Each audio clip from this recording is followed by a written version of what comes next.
Today's featured book is Ugly Music by the wonderful Diannely Antigua.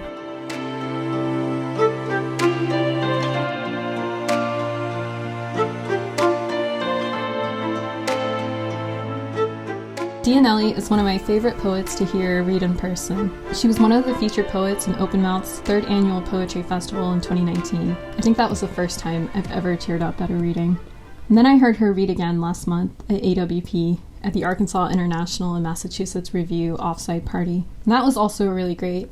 She's incredibly nice, always really fun to hang out with and talk to, and she has her own podcast, Bread and Poetry, where she pairs poets she features with different breads. It's very original, very magical. I will put a link to it in the description so that you can check it out. Let's talk about Ugly Music now. This is an incredible debut collection. I'm obsessed with the gray and pink and blue color scheme and jewels on the head. I love that at first glance it's all really pretty and shiny, but then when you look closer it's a little unsettling. And that's how I feel about the poems within too. I'm going to read you a poem and then I'll give you a prompt. This is Portrait of El Jefe. On October 2nd, 1937, Rafael Trujillo, dictator of the Dominican Republic, ordered 20,000 blacks killed because they could not pronounce the letter R in perejil, the Spanish word for parsley.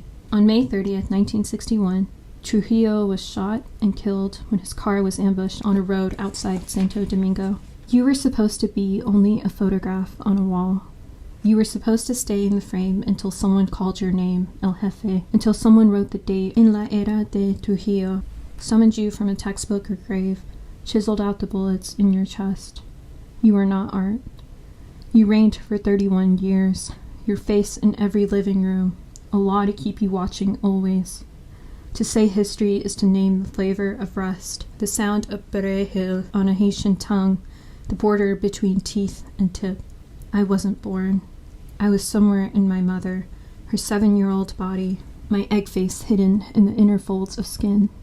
I was somewhere in her hand when she stitched together a hole in the white tablecloth, my grandmother's back turned to your face. I was somewhere in a finger prick when my mother rested the needle on your wooden frame, thread landing in air. I was her mouth when she sucked the blood, a tang of oatmeal and iron. History was that she liked the taste, savor of a thin hand. History was my grandmother when she saw the needle left behind. History was the slap on my mother's thigh. I was not her tears when she heard you were killed. I was not the bandaged finger she used to wipe her eyes. I was not the ground that refused your blood, soil swallowing ipecac to vomit you out. Your prompt is to write a poem from the perspective of a photograph or poster that hung in either your own home or in the home of an ancestor. Think about the sorts of things that were happening in the world at the time and what the photograph or poster might have seen. Thanks so much for joining me today in this discussion of a sort of music-themed book. The fun continues tomorrow with another sort of music-themed book.